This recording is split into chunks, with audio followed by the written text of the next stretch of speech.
Assalamualaikum guys, selamat datang di channel Ichi Arista. Di sini kita akan menceritakan tentang legenda, cerita rakyat, dan budaya yang tersebar di Indonesia. Mari kita mulai ceritanya guys. Pada suatu hari, di Jawa Timur, Indonesia, ada sebuah kerajaan yang bernama Kerajaan Jenggala. Sang Prabu di kerajaan itu bernama Raden Putra. Ia memiliki seorang permaisuri dan seorang selir. Raden Putra sangat menyayangi permaisurinya, dan di saat yang bersamaan, ia juga sangat menyayangi selirnya. Selir Raden Putra tidak merasa puas dengan kedudukannya sekarang. Ia merasa kalah dari permaisuri. Apalagi ia mendapat kabar dari seorang tabib istana bahwa kini permaisuri sedang mengandung anak Raden Putra. Sang selir berpikir ia akan semakin dilupakan oleh Raden Putra ketika anaknya lahir nanti. Lalu sang selir diam-diam menyusun sebuah rencana jahat. Ia memanggil tabib istana untuk bekerja sama dan menyingkirkan permaisuri dari istana. Jika rencana ini berhasil, sang selir akan memberikan tabib hadiah istimewa. Lalu, pada suatu hari,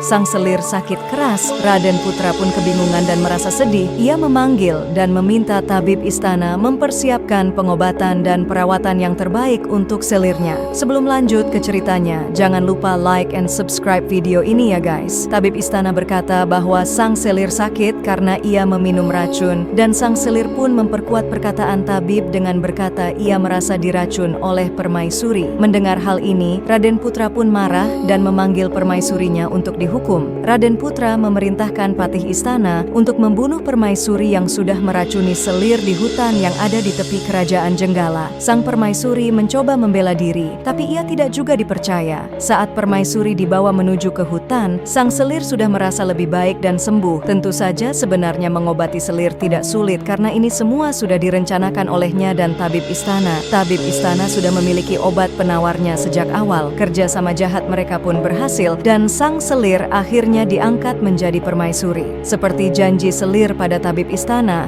ia menerima uang, emas, dan barang-barang berharga lainnya. Patih kerajaan yang mengetahui bagaimana sebenarnya sifat permaisuri yang baru ini yakin bahwa permaisuri yang lama tidak melakukan kejahatan. Ia percaya dengan permaisuri yang lama. Tidak mungkin wanita seagung permaisuri melakukan kekejian untuk meracun selir. Justru patih curiga bahwa selirlah yang telah memfitnah permaisuri untuk menyingkirkannya. Walaupun demikian, tentu patih kerajaan tidak mempunyai kemampuan untuk menyelamatkan permaisuri dari fitnah itu. Saat sampai di hutan, patih tidak menghukum mati permaisuri. Ia justru membuatkan sebuah pondok yang kokoh dan nyaman untuk permaisuri tinggal. Ia juga memberikan beberapa makanan yang cukup untuk beberapa hari. Permaisuri pun sangat berterima kasih. Ia justru mengkhawatirkan patih karena ia membohongi Raden Putra. Patih mengatakan bahwa permaisuri tidak perlu khawatir. Ia akan menggunakan darah rusa sebagai bukti pada istana bahwa ia sudah membunuh permaisuri. Sampai tiba suatu hari di mana permaisuri akhirnya akan melahirkan anaknya. Di hari itu, seorang anak laki-laki yang tampan dan berani lahir. Ia diberi nama Cindelaras. Cindelaras tumbuh menjadi anak yang pandai berburu. Ketika ia berburu di hutan, Cindelaras tidak sengaja menemukan telur yang dijatuhkan burung elang. Ia pun mengambilnya dan merawatnya hingga akhirnya telur itu menetas. Ternyata, telur yang sudah dijaga oleh Cindelaras adalah telur ayam. Dari telur itu muncul seekor ayam jantan dan Cindelaras sangat menyayangi ayam tersebut. Saat ayam itu tumbuh besar, ayam ini memiliki kokok yang terlihat sangat aneh. Meski begitu, ayam ini merupakan ayam yang sangat penurut. Cindelaras pun mengikutkan ayamnya ke berbagai macam perlombaan dan ia berhasil memenangkan semuanya. Akhirnya, ayam Cindelaras pun jadi semakin terkenal. Ternyata, ketenaran ayam Cindelaras terdengar hingga ke istana. Raden Putra pun menjadi penasaran dan ia mengundang Cindelaras ke istana. Ia ingin mengadu ayam yang Raden Putra miliki dengan ayam yang Cindelaras miliki.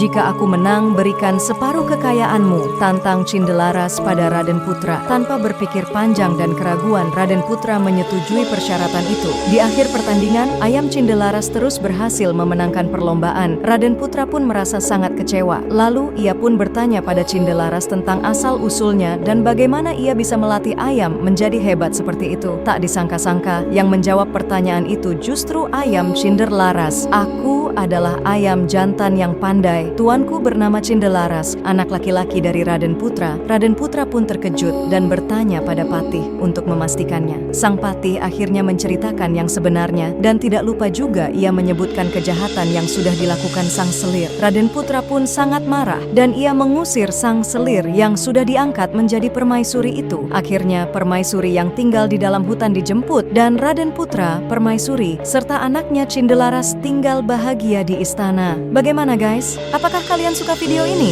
Jika kalian suka, jangan lupa like and subscribe video ini guys. Kalian ingin mendengar legenda apalagi guys? Komen di kolom komentar ya. Sampai ketemu di video selanjutnya.